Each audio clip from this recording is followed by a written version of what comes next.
Previous year के papers में आए हुए हैं। इस एमसीक्यू सीरीज में 36 वीडियोस ऑलरेडी आ चुके हैं, ये 37th है और इसमें 1000 एमसीक्यूज से प्लस ही रहेंगे पूरी सीरीज में।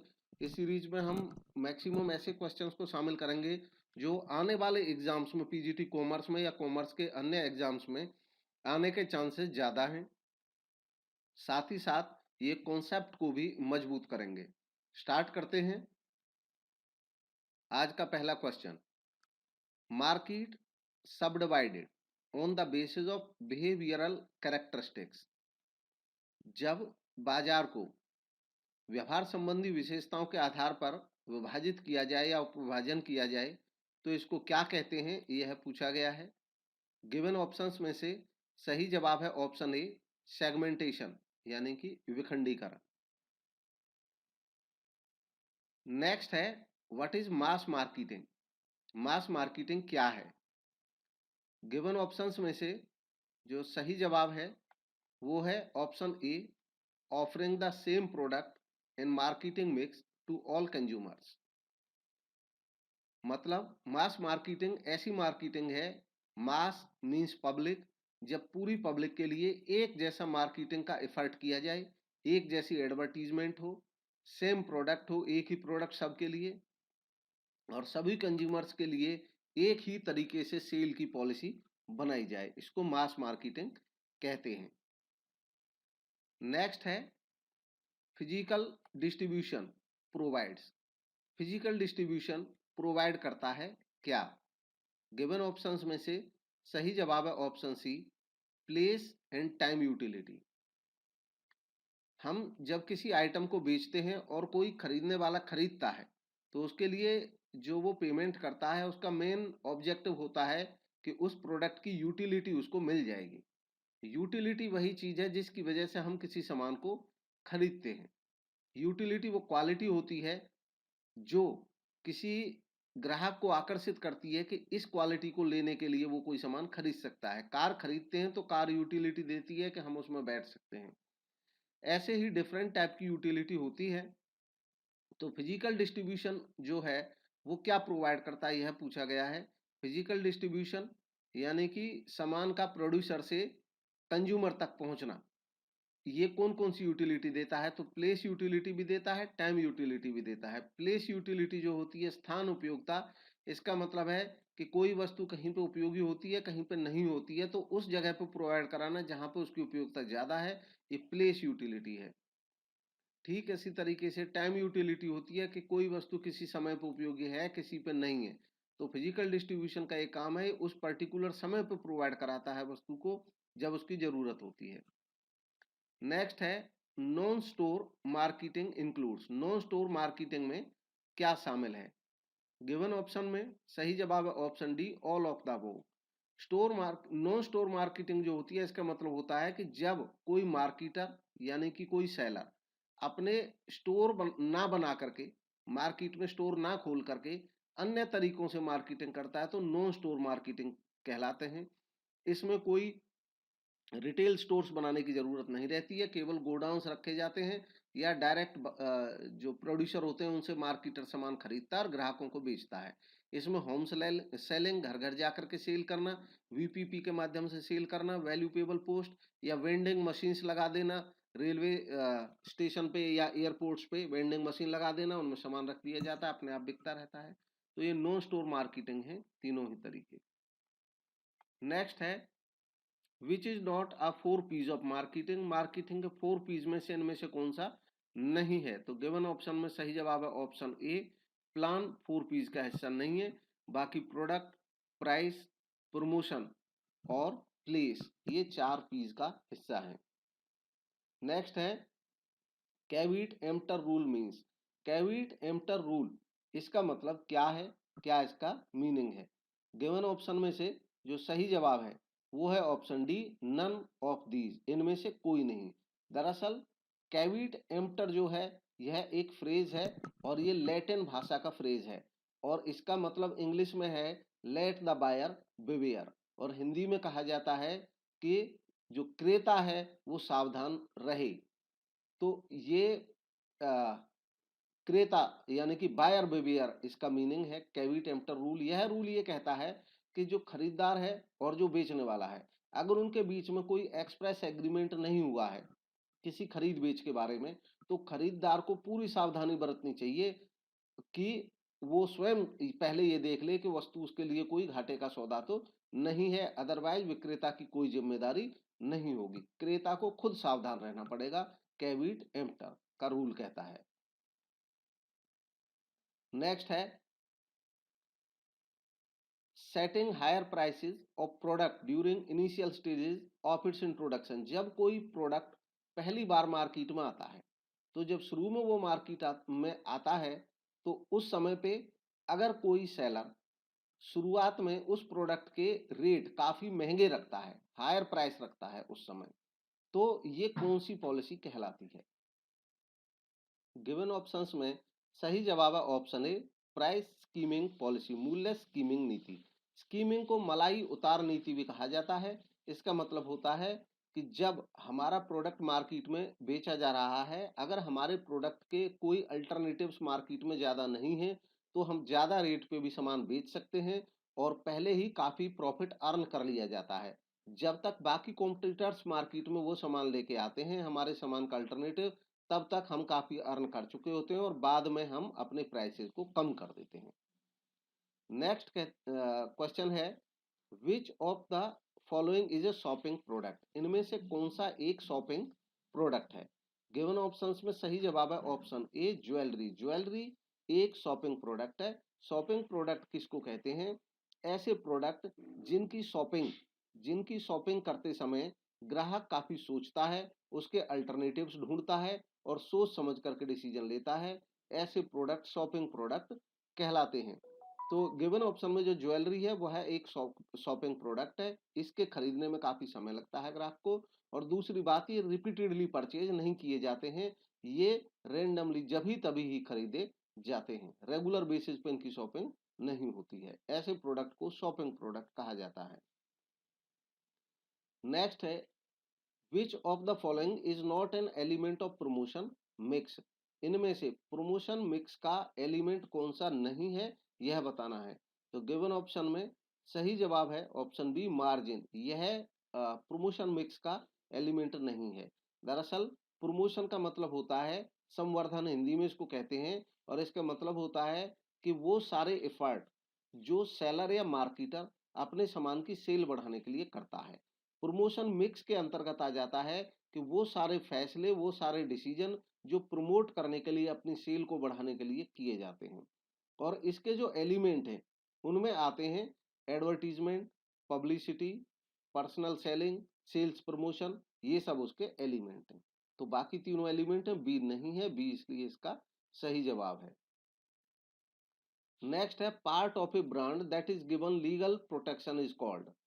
एक प्रोडक्ट जो होता है, उस प्रोडक्ट को हम पहचान देने के लिए ब्रांड बनाते हैं, और जो ब्रांड है उसको लीगल प्रोटेक्शन देने के लिए, ताकि हमारे जो ब्रांड है, हमारी जो पहचान है, अब वो पहचान नाम भी हो सकता है, वो निशान भी हो सकता है, वो डिजाइन भी हो सकता है, उसको कोई दूसरा कॉपी ना करे, उसके बचाव के लिए, उसको लीगल प्रोटेक्शन देने के लिए क्या किया जाता है, बस उसका नाम बताना है। तो गिवन ऑप्शन में सही जवाब है option D, trademark. Trademark act के तहत हम अपने ब्रांड को रजिस्टर्ड करा लेते हैं, तो वह ट्रेडमार्क बन जाता है और अब उसको लीगल प्रोटेक्शन मिल जाती है। नेक्स्ट है which of the following is not a function of distribution channel. Distribution channel का फंक्शन इनमें से कौन सा नहीं है, यह बताना है। डिस्ट्रीब्यूशन चैनल का मतलब होता है वो माध्यम, वो मीडियम, वो चैनल जिनके द्वारा एक प्रोड्यूसर से एक कंज्यूमर तक सामान पहुंचता है। तो गिवन ऑप्शंस में सही जवाब है option B, advertising.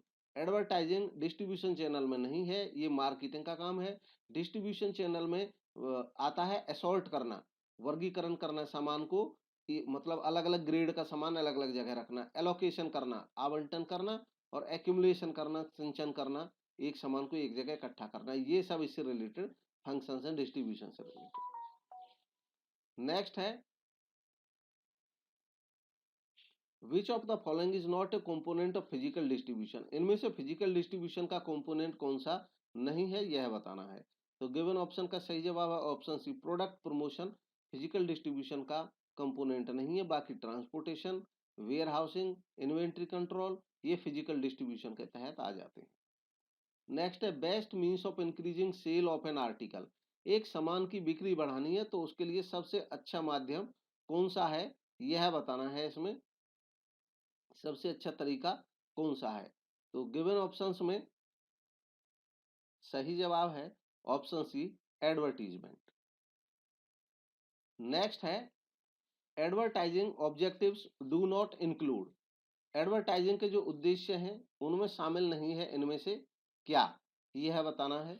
Given option में सही जवाब है option C, making entertainment. Advertisement का उद्देश्य मनोरंजन करना नहीं है, बाकी है इन्फॉर्म करना कंज्यूमर को, एटीट्यूड चेंज करना और डेवलप करना अवेयरनेस को। इससे ऊपर वाले क्वेश्चन में भी जो एग्जीबिशंस हैं, फेयर्स हैं, हालांकि ये सब बेनिफिट ही करते हैं, प्रमोशन के ही तरीके हैं, बट ये इन्फॉर्मेशन ज़्यादा देते हैं। और अच्छा तरीका जो माना जाता है वो एडवर्टीजमेंट माना जाता है। बिना एडवर्टीजमेंट के सेल बढ़ाना बहुत मुश्किल काम है। मैक्सिमम जो सेलर है वो ये काम करते हैं, लेकिन एग्जीबिशन और फेयर्स ये सभी लोग सारे प्रोडक्ट के लिए नहीं किया जाता है। एडवर्टीजमेंट हर तरह के प्रोडक्ट के और सर्विस के लिए जरूरी होती है सेल बढ़ाने के लिए। नेक्स्ट है personal selling is not targeted towards. Personal selling इनमें से टारगेट नहीं करती है इसको। तो गिवन ऑप्शंस में सही जवाब कौन सा है ये बताना है। ऑप्शन 1 ए इसका सही जवाब है, मास ऑडियंस। देखिए मास यानी कि पूरी पब्लिक तक, पूरी भीड़ तक हम पर्सनल सेलिंग संभव नहीं है इतने लोगों तक। हाँ, पर्सनल कॉन्टैक्ट जो है वो हम कर सकते हैं, टू वे कम्युनिकेशन रहता है, क्विक फीडबैक मिल जाता है, ये सब इसके टारगेट हो सकते हैं पर्सनल सेलिंग के। मास मीडिया के लिए मास एडवर्टीजमेंट की जरूरत होती है, ना कि पर्सनल सेलिंग की। नेक्स्ट है personal selling includes. Personal selling में इनमें से क्या शामिल है यह बताना है। तो गिवन ऑप्शन में सही जवाब है option D, all of the above. ये सभी शामिल हैं। ओरल कम्युनिकेशन भी होता है, आमने सामने बातचीत होती है, और कस्टमर के साथ बातचीत होती है सेलर की। नेक्स्ट है demand for furniture is a. Furniture के लिए की गई डिमांड कैसी डिमांड है यह बताना है। तो गिवन ऑप्शन में सही जवाब है option D, both A and B. ये कंज्यूमर डिमांड भी है और ड्यूरेबल डिमांड भी है। कंज्यूमर डिमांड इसलिए है क्योंकि फर्नीचर की डिमांड कोई व्यक्ति करता है। जब फर्नीचर बोला जाता है तो फर्नीचर की डिमांड कोई व्यक्ति एज ए ग्राहक करता है अपने यहाँ बैठने के लिए। फर्नीचर कोई मशीन नहीं है, यह एक फर्नीचर है, यूज की वस्तु है, तो उपभोक्ता उपभोग करने के लिए इसकी डिमांड करता है। दूसरा ये ड्यूरेबल है क्योंकि फर्नीचर ऐसी चीज है जो डेली यूज, मतलब डेली खरीद की चीज नहीं है, एक बार खरीदा जाता है, यूज लंबे समय तक होता है, इसका टिकाऊ उपयोग होता है। एक बार फर्नीचर खरीदा तो कई साल तक वो हमारे पास रहता है, तो इसलिए ये कंज्यूमर डिमांड भी है, ड्यूरेबल डिमांड भी है। नेक्स्ट है which of the following is not the stage of product life cycle. इनमें से उत्पाद जीवन चक्र का चरण कौन सा नहीं है यह बताना है। तो गिवन ऑप्शन में सही जवाब है ऑप्शन सी, मार्केट सेगमेंटेशन। ये प्रोडक्ट लाइफ साइकिल पीएलसी का चरण नहीं है। प्रोडक्ट लाइफ साइकिल का मतलब होता है कि एक उत्पाद का जीवन चक्र, जैसे एक व्यक्ति का जीवन चक्र होता है कि बच्चा होता है, जवान होता है, वृद्ध होता है और लास्ट में उसकी डेथ होती है, ठीक उसी तरह एक प्रोडक्ट के भी ये 4 स्टेज होते हैं। इंट्रोडक्शन होता है, प्रोडक्ट नया नया मार्केट में आता है। ग्रोथ होता है, उसका बिकना, बिक्री शुरू हो जाती है, लोगों में उसकी पहचान बढ़ती है, तेजी से बढ़ने लगता है। उसके बाद मैच्योरिटी आती है। मैच्योरिटी जब आती है तो उसकी ग्रोथ मैक्सिमम हो जाती है और उसके बाद उसका डिक्लाइन आता है जब उसकी सेल गिरने लग जाती है। नेक्स्ट है which element of promotion mix do wholesalers generally apply to obtain their promotional objective। कौन सा ऐसा प्रमोशन मिक्स का एलिमेंट है इनमें से जिसको जनरली होलसेलर जो है वो अप्लाई करते हैं अपना प्रमोशन करने के लिए, अपने सामान का प्रमोशन करने के लिए। तो गिवन ऑप्शन में सही जवाब है ऑप्शन सी, ट्रेड प्रमोशन। वैसे तो ये सारे ही यूज किए जा सकते हैं, लेकिन इसमें खास बात यह है कि ये पूछा गया है कि जो होलसेलर जनरली जो अप्लाई करते हैं, तो ट्रेड प्रमोशन जो है ये है क्या। ट्रेड प्रमोशन का मतलब होता है कि जो सेलर होते हैं यानी कि जो रिटेलर होते हैं, रिटेलर्स को आकर्षित करना, उनको प्रमोट करना कि वो ज्यादा से ज्यादा सामान खरीदें हमारा और तब आगे ग्राहकों में बेचें। तो रिटेलर्स को जो रिटेलर्स को यानी कि मोटिवेट करने के लिए, प्रमोट करने के लिए जो टूल अपनाए जाते हैं वो ट्रेड प्रमोशन, और ट्रेड प्रमोशन रिटेलर्स को प्रमोट करने के लिए या तो जो प्रोड्यूसर्स हैं वो और या होलसेलर्स वो अपनाएंगे। तो ये इसका स्पेसिफिक जवाब है, सही जवाब है ऑप्शन सी।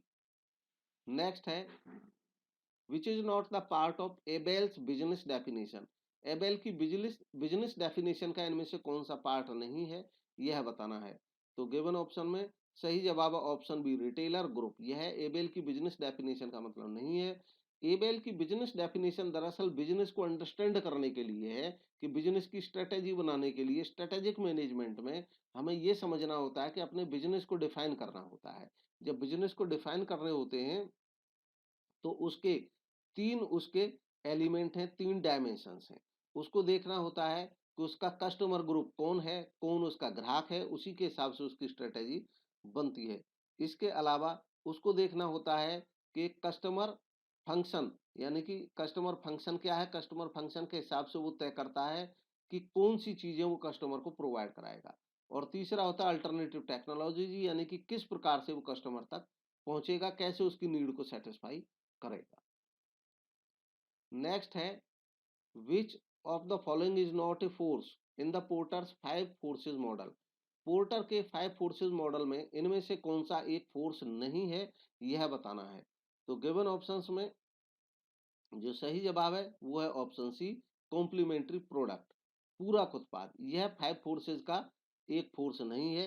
जो 5 फोर्सेस बताए हैं पोर्टर ने, माइकल पोर्टर, इसमें बायर्स होते हैं, सप्लायर्स एक फोर्स होते हैं, राइवल इंडस्ट्री जो है प्रतिद्वंदी उद्योग वो भी एक फोर्स है, और इसके अलावा न्यू एंट्रेंट जो मार्केट के होते हैं वो भी एक फोर्स है, और इसके अलावा सब्स्टिट्यूट प्रोडक्ट जो होता है वो भी एक फोर्स है। सब्स्टिट्यूट प्रोडक्ट हमारे प्रोडक्ट का अल्टरनेटिव, ना कि कॉम्प्लीमेंट्री। तो सी इसका सही जवाब है। नेक्स्ट देखेंगे when a company offers new product in existing market the strategy is known as। जब एक कंपनी कोई नया प्रोडक्ट एग्जिस्टिंग मार्केट में लेके आती है, कहने का मतलब ये है कि कंपनी जिस मार्केट को पहले से सर्व कर रही है, जिस मार्केट में प्रोडक्ट पहले से बेच रही है, उसी में एक नया प्रोडक्ट लेके आए, उसी मार्केट में, एग्जिस्टिंग मार्केट में ही, तो इस तरह की स्ट्रेटेजी को कौन सी स्ट्रेटेजी बोला जाता है। तो इसका सही जवाब है ऑप्शन ए, प्रोडक्ट डेवलपमेंट। क्योंकि मार्केट वही है, प्रोडक्ट नया लेके आ रहे हैं तो प्रोडक्ट का डेवलपमेंट हो रहा है। अगर हम मार्केट नया ढूंढेंगे और प्रोडक्ट हमारा वही हो तो मार्केट डेवलपमेंट कहलाता है। Next, system used to determine the attractiveness and probability of success.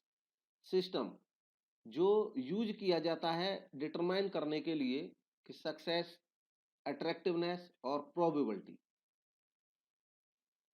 तो गिवन ऑप्शंस में से सही ऑप्शन है option A, market opportunity analysis. दरअसल मार्केट में क्या अपॉर्चुनिटी अवेलेबल है उसको एनालाइज करना, उसको एनालाइज करके हम ये जान सकते हैं कि कौन से प्रोडक्ट को अगर हम लाएं, कौन सी हम स्ट्रेटेजी बनाएं ताकि हमारा सामान अट्रैक्टिव हो और सक्सेस की प्रोबेबिलिटी बढ़े मार्केट में उसके सेल की। नेक्स्ट है which one is not a component of credit policy. Credit policy यानी कि उधार नीति, एक सेलर ये तय करता है कि वो उधार किन कंडीशंस पे अपना सामान बेचेगा, तो उस पॉलिसी के लिए कौन सा इनमें से एक कंपोनेंट नहीं है यह बताना है। तो गिवन ऑप्शन में सही जवाब है ऑप्शन डी, मार्जिनल रेट। इस क्रेडिट पॉलिसी का कोई कंपोनेंट नहीं है। क्रेडिट पॉलिसी में देखा जाता है टर्म्स ऑफ सेल क्या होंगी, क्रेडिट एनालिसिस करना, और कलेक्शन पॉलिसी क्या होगी। नेक्स्ट और लास्ट क्वेश्चन है आज के वीडियो का, the practice of selling below cost with in intention to destroy the competitor is referred to as. जब किसी सेलर का ये उद्देश्य हो कि जो कॉम्पिटिटर्स हैं उनके बिजनेस को ठप करा देना है और इस इंटेंशन के साथ अपने सामान को कम कीमत पे बेचा जाए, तब इसको क्या कहते हैं। तो गिवन ऑप्शंस में से सही जवाब है ऑप्शन डी, प्रीडेटरी प्राइसिंग, शिकारी मूल्य नीति। ये ऐसी मूल्य नीति होती है जिसमें कोई सेलर दूसरों को शिकार करने की नीति से मार्केट में एंटर करता है और सस्ते में अपना सामान बेचता है। जब कॉम्पिटिटर्स जो हैं वो मार्केट से बाहर निकल जाते हैं, वो फेल हो जाते हैं, बाद में जो प्रीडेटर होता है वो अपने रेट बढ़ा करके सामान को बेचने लगता है। तो ये थे आज के 25 MCQs। और आप लोगों की डिमांड्स पे, क्योंकि कई दफ़े क्वेरीज के माध्यम से आप बोलते रहते हैं, ये सीरीज तो जल्दी होने ही वाली है ख़त्म। इसके अलावा एमसीक्यूज की प्रैक्टिस के लिए हम एक बुक ला रहे हैं, जल्दी ही आपको ये अवेलेबल हो जाएगी, टेलीग्राम ग्रुप में प्रोवाइड कर दी जाएगी। और आपको एमसीक्यूज प्रैक्टिस के लिए मोर देन 2000 एमसीक्यूज करेक्ट, और ऐसे एमसीक्यूज जो एग्जाम के लिहाज से करंट ट्रेंड के हिसाब से होंगे वो मिलेंगे। इसके अलावा बुक में कॉम्प्रिहेंसिव आपको जानकारी मिलेगी कॉमर्स की। आप पीजीटी एग्जाम्स के लिए तैयारी चाहे किसी भी स्टेट की करेंगे, उसके लिए कॉम्प्रिहेंसिव सिलेबस यानी कि मैक्सिमम बोर्ड के सिलेबस को शामिल करते हुए बुक तैयार की गई है, जल्दी ही आपको अवेलेबल हो जाएगी। Thank you.